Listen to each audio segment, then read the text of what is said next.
Assalamualaikum warahmatullahi wabarakatuh. Selamat siang Sobat Gandoria. Jumpa kembali kita di kesempatan yang berbahagia ini.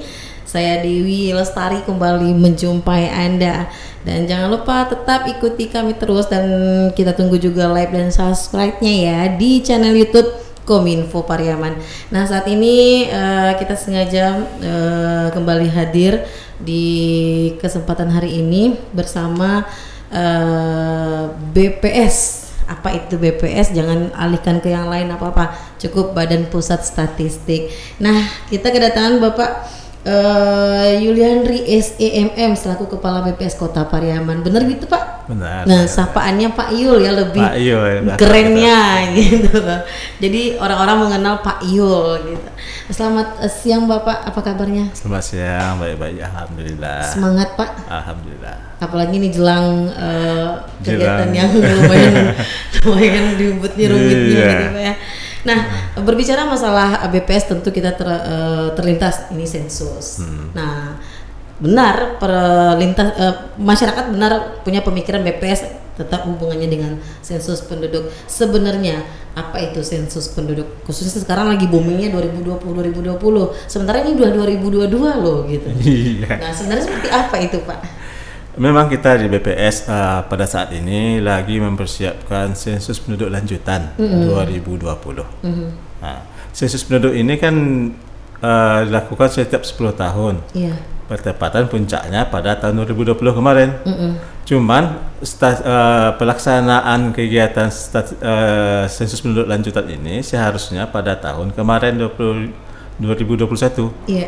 Karena kondisi negara kita yang pandemi, maka sensus lanjutan ini dilakukan pada tahun 2022 saat ini. Oh, seperti Jadi itu. pada sensus penduduk ini kita mendata semua penduduk untuk mendapatkan karakteristik jumlah penduduk. Jadi dengan demikian, apakah itu jumlah penduduk jenis kelamin, jumlah penduduk tempat tinggal, umur, pendidikan, itu kita data semua dalam sensus penduduk. Dan sebagaimana sensus-sensus lainnya dituntut oleh undang-undang, kita melakukan sensus penduduk, sensus pertanian, dan sensus ekonomi. Saat ini kita sensus penduduk. Ya. Sensus penduduk lanjutan. Berkelanjutan. Iya.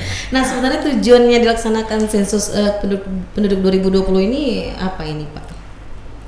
Jadi sensus penduduk 2020 itu kan kita mendapatkan karakteristik data penduduk. Jadi data karakteristik penduduk ini, apakah itu jumlah penduduk, apakah itu komposisi penduduk, ya, apakah itu nanti distribusinya, mana yang padat, yang padat penduduk, yang jarang penduduk, apakah komposisi menurut kelompok umur, usia, itu akan kita dapatkan nanti dari sensus penduduk ini. Demikian juga kita akan mendapatkan nanti menghitung proyeksi penduduk ke depannya. Nah, berapa penduduk kita di tahun 2025, 2028 kita proyeksikan dari sensus penduduk kita ini. Kemudian juga pada saat ini kan kita lagi dalam perhitungan SDGs juga, Sustainable Development Goals. Jadi beberapa indikator SDGs kita dapatkan dari sensus penduduk ini. Oke. Nah, berbicara masalah sensus penduduk 2020 lanjutan, sebenarnya bedanya itu dengan sensus penduduk 2020 pada tahun 2020 itu apa sih Pak? Seperti yang saya sampaikan tadi, kita kan di tahun 2020 melakukan sensus penduduk. Pada tahun 2020 itu kita melakukan 2 tahap. Yang pertama tahap sensus penduduk online pada bulan Februari sampai Mei. Kemudian pada bulan September kita melakukan sensus penduduk wawancara. Jadi bagi penduduk yang belum berpartisipasi secara online di bulan Februari sampai Mei, di bulan September kita mendatangi ke rumah-rumah penduduk dengan pertanyaan-pertanyaan yang bersifat umum. Di tempat tanggal lahir, jenis kelamin, sifat umum. Pada saat ini kita kembali melakukan sensus lanjutan yang bersifatnya lebih detail. Jadi yang akan menghasilkan angka kelahiran. Jadi kita akan menanyakan nanti tempat tanggal lahirnya di mana, umur berapa, kalau ibu-ibu umur berapa pertama melahirkan, apakah ada anak yang lahir mati. Nah, itu nanti akan kita tanyakan di sensus penduduk lanjutan ini. Makanya di sensus penduduk lanjutan ini kita akan mendata secara sampel. Di 2020 kemarin kita mendata keseluruhan penduduk. Kan bedanya sedikit ya. Perbedaannya sedikit, namun lebih spesifik Spesifik kayaknya ya, gitu ya. Karena kita sekarang ini mendata dengan pertanyaan lebih panjang, dengan sekian pertanyaannya. Kalau kuesioner ini tebalnya. Nanti dengan kuesioner ini kita akan mendata nanti penduduk di masing-masing rumah tangga. Jadi dengan kuesioner yang tebal kita mungkin butuh waktu dari masyarakat rumah tangga itu juga lebih panjang. Iya. Jadi kalau kita untuk itu kita melakukan sampel pemilihan pengumpul data melalui sampel. Tidak semuanya gitu. Tidak semuanya. Karena bakal susah juga. Iya, semuanya kan. Kalau data yang lebih spesifik. Nah, berbicara itu masalah lebih spesifik dari data yang akan diambil atau yang akan dilakukan itu apa saja nih Pak yang dihasilkan dari sensus penduduk lanjutan ini? Ya, data karakteristik penduduk seperti angka kelahiran, angka kematian ibu melahirkan, angka kematian bayi, itu nanti akan dihasilkan dari ini, termasuk juga data migrasi di perpindahan penduduk, berapa persen penduduk terpindah, kemudian ada juga data pendidikan. Data pendidikan itu nanti seperti angka partisipasi sekolah. Kan pendidikan, itu kita dapatkan nanti. Kemudian juga angka-angka seperti perumahan. Jadi angka perumahan itu bagaimana kondisi atap, kondisi lantai, kondisi dinding, termasuk juga kloset, kamar mandi. Itu juga apakah sanitasinya sehat. Itu nanti akan kita lihat nanti datanya dari indikator-indikator di yang kita kumpulkan di sensus penduduk lanjutan ini. Nah, mengapa sensus penduduk lanjutan ini penting untuk dilaksanakan nih Pak? Bukankah di 2020 mereka sudah didata juga? Namun sebentar Pak ya, pasti dong Sobat Gandoria penasaran seberapa pentingnya sih? Kita kembali setelah yang berikut ini.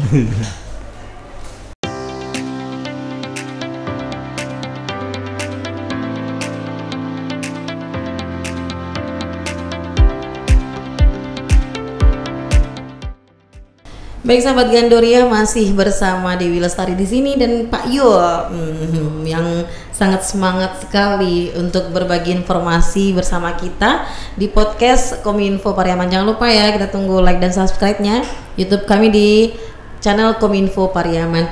Nah, kita masih membahas tentang sensus penduduk lanjutan. Ini berkelanjutan, jadi nggak hubungan aja yang ada kelanjutannya, sensus penduduk pun ada loh Sobat Gandoria. Nah, tadi sudah kita pancing sedikit ya Pak ya, sebenarnya seberapa penting sih gitu loh, mengapa sensus penduduk lanjutan ini dilaksanakan gitu, seberapa penting untuk dilaksanakan sensus penduduk lanjutan ini? Sebetulnya kita melakukan sensus penduduk lanjutan ini kan program pemerintah. Jadi program pemerintah itu untuk mendapatkan data yang lebih rinci, data yang lebih spesifik untuk berbagai indikator-indikator yang akan dipakai sebagai dasar pembangunan, dasar perencanaan. Baik itu RPJM nasional, RPJM daerah. Dan sekarang juga kita dalam penyusutan SDGs, Sustainable Development Goals sampai tadi. Kalau SDGs itu kan telah seberapa tercapai. Jadi kita bisa mengevaluasi SDGs, bisa sebagai bahan perencanaan di RPJM, JMD. Jadi untuk perencanaan dan evaluasi ke depannya kita membutuhkan data yang sangat rinci berbagai karakteristik kependudukan ini. Nah, pengumpulan data sensus penduduk 2020 lanjutan ini itu biasanya menggunakan apa rencananya Pak? Metode apa nih? Kalau kita di Pariaman ini masih tetap memakai sistem PEPI tradisional, yaitu pensil, paper and pencil interviewing. Tapi nantinya itu ada juga sistem KW, pakai web, ada juga yang KP, pakai komputer. Jadi nanti kita akan mendata dari rumah ke rumah pakai kertas dan pensil, mendata sebagai tradisional dan biasa. Bagi rumah tangga yang tidak mau didatangi, memberikan data, kita akan minta nomor teleponnya, akan didata via telepon atau istilahnya KT kan, dengan via telepon. Kalau masih kita persilahkan mereka mengisi sendiri pakai web. pakai KW. Jadi betul-betul dipermudah dan Iya. diper-enjoy dalam proses pendaftarannya gitu ya Pak Kalau ya. kalau kita pakai KP mungkin jaringan kita tidak menyeluruh. Iya. Ya, atau petugas kurang bagus peralatannya, maka kita masih tetap pakai KP, pakai PP nya tradisional, paper and Langsung pakai tulisan pensil. biasa aja gitu Iya. ya. Oke. Nah, sebenarnya untuk tujuannya sendiri dilaksanakan sensus penduduk lanjutan ini apa ini, Pak? Ya, seperti kita katakan tadi, kita mendapatkan data yang lebih rinci, lebih spesifik untuk mendapat jumlah penduduk. Nah, kita kan sensus penduduk lebih jauh ke karakteristik penduduk. Apakah itu jumlah, distribusi, komposisi, laki-laki, perempuan. Nah, ada juga kan nanti laju pertumbuhan penduduk, ada juga indeks dari laki-laki perempuan. Nah, itu kan nanti kita dapatkan dari sensus penduduk lanjutan ini. Kemudian angka ini juga untuk memperbaharui dari data-data dasar kita memproyeksi penduduk dari kondisi sebelumnya. Iya.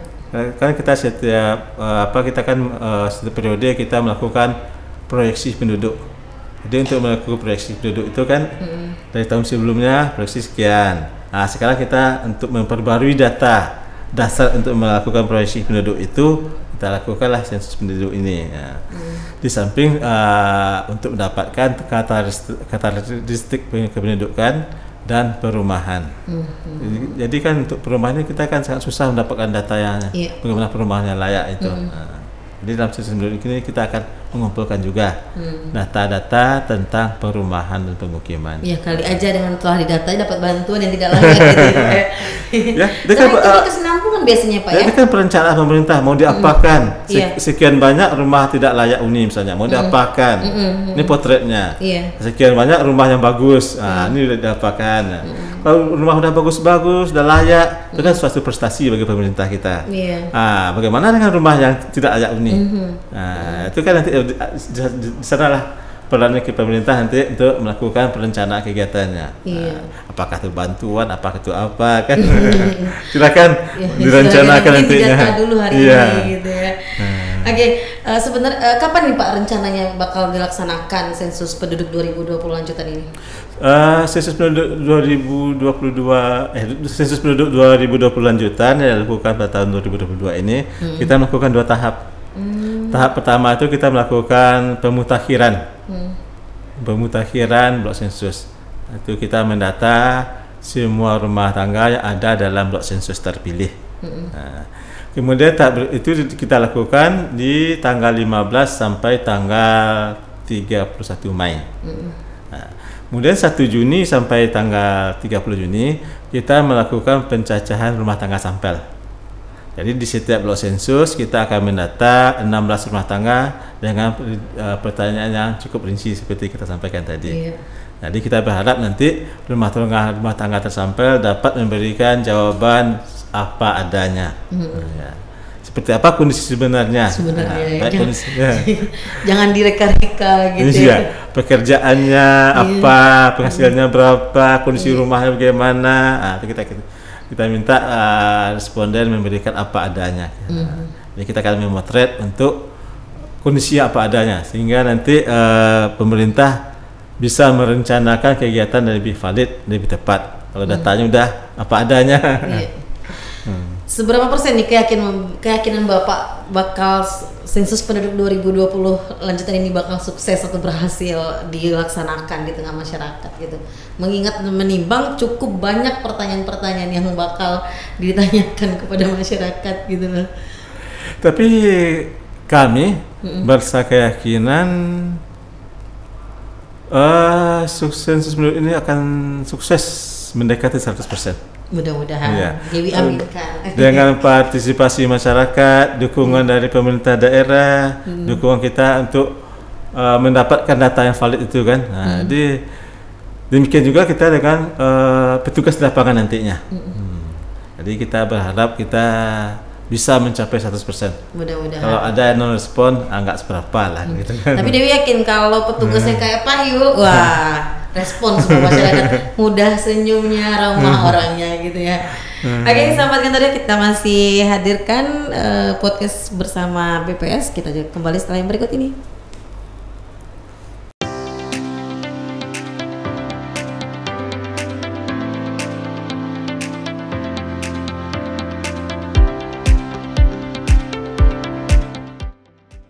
Terima kasih sahabat Gandoria masih tetap setia bersama kami pada podcast Gandoria Kominfo Pariaman, dan jangan lupa tetap like dan subscribe-nya di channel YouTube kami ya di Kominfo Pariaman. Kita masih berbicara masalah sensus penduduk. Ada Pak Yul di sini, Kepala BPS Kota Pariaman.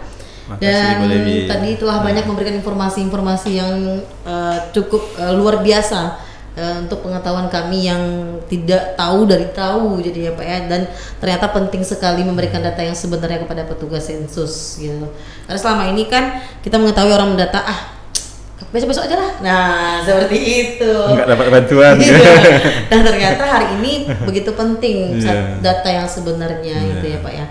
Nah, mengingat sensus penduduk akan dilaksanakan itu, persiapan BPS sendiri sampai saat ini sebelum sensus penduduk lanjutan yang dilaksanakan itu sudah sampai di mana? Kita telah mempersiapkan sebetulnya sudah jauh-jauh hari. BPS baik dari pusat sampai ke provinsi ke daerah sudah mempersiapkan. Jadi kita sudah merancang jumlah petugas, dan merancang besaran sampel. Nah, dengan jumlah besaran sampel sekian, berapa petugas yang akan melakukan kegiatan.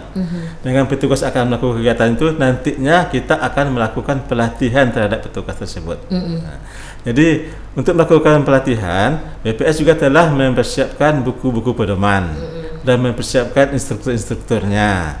Nah, jadi nanti kepada petugas lapangan juga akan ada buku pedomannya. Nanti akan dilatih bagaimana mendata, konsep dan definisinya, sehingga seluruh Indonesia itu yang melaksanakan sensus penduduk ini, konsep dan definisinya itu sama, tidak ada berbeda. Dan waktu pendataan juga sama. Nah, jadi kita bisa memperbandingkan. Jadi kalau waktunya beda, konsepnya beda, kan tidak bisa kita perbandingkan, tidak bisa kita jumlahkan, tidak bisa kita apakan. Jadi antar daerah, antar baik provinsi, kabupaten kota, konsep definisinya itu sama. Kemudian jangka waktu pelaksanaan itu juga sama. Jadi kalau bertanya data ini data per Mei 2022. Jadi se-Indonesia bakal melaksanakan sensus penduduk lanjutan ini ya Pak ya. Jadi untuk itu di tingkat daerah kita juga berkoordinasi dengan stakeholder, baik pemerintah daerah dengan stakeholder lainnya, termasuk dengan Kominfo sendiri seperti saat ini. Kita berkoordinasi untuk masyarakat bisa mengetahui manfaat dari sensus penduduk ini, dan akan memberikan data seperti apa yang kita harapkan dan apa yang diharapkan oleh pemerintah untuk kedepannya. Nah, terakhir nih Pak, mungkin ada himbauan atau ajakan kepada masyarakat dimanapun berada. Silakan Bapak. Jadi kita dari BPS menghimbau, mengharapkan semua masyarakat dapat menerima petugas yang akan melakukan pendataan, dan berikanlah data dengan sebenar-benarnya. Namun demikian, tetap hati-hati, perhatikan atribut petugas. Petugas pakai rompi bermerek petugas sensus berwarna biru tua. Nah, ada surat tugasnya, ada tas petugasnya, tanda pengenalnya. Jadi jangan sampai nanti responden masyarakat juga dikelabui oleh hal-hal yang tak kita inginkan. Jadi berikan data sebaik-baiknya kepada petugas, dan tetap waspada dengan petugas yang datang. Jangan sampai petugas dikatakan nanti menimbulkan suatu hal yang tidak diinginkan. Petugas dilengkapi dengan atribut yang lengkap. Jadi berikanlah data kepada petugas itu dengan sebaik-baiknya, karena data kita ditunggu oleh semua stakeholder, baik pemerintah, dunia usaha, dan lain-lainnya. Oke, mungkin kalau ada yang mencurigakan bisa Pak ya, atau petugasnya yang tidak sopan dikatakan lah ya, mungkin bisa langsung laporkan ke BPS Kota Pariaman ya Pak. Alamatnya di mana Pak? Jalan Imam Bonjol nomor 22. Jangan lupa Alai Gelombang. Alai Gelombang. Tepatnya samping pengadilan. Samping pengadilan. Oke, baik Sobat Gandoria dimanapun Anda berada, kita masih sebenarnya ingin berbicara terus-menerus, tapi nanti kita kembali undang Bapak untuk mengetahui seberapa jauh sudah jalannya sensus penduduk lanjutan ini. Tapi nanti Sobat Gandoria kita tunggu BPS di lapangan dulu gitu ya. Pak, terima kasih untuk waktunya dan kesempatan yang telah hadir bersama kami hari ini. Mudah-mudahan sensus penduduk 2020 lanjutannya bisa sukses, berjalan lancar. Tetap semangat ya Pak ya. Ya, terima kasih juga kembali kita kepada Radio Gandoria dan semua staf baik di Kominfo dan pemerintah daerah. Dan terima kasih juga pada masyarakat Kota pada menerimanya. Terima kasih. Oke, terima kasih Bapak. Selamat siang sahabat Gandoria. Sampai jumpa dan Assalamualaikum warahmatullahi wabarakatuh. Waalaikumsalam warahmatullahi wabarakatuh.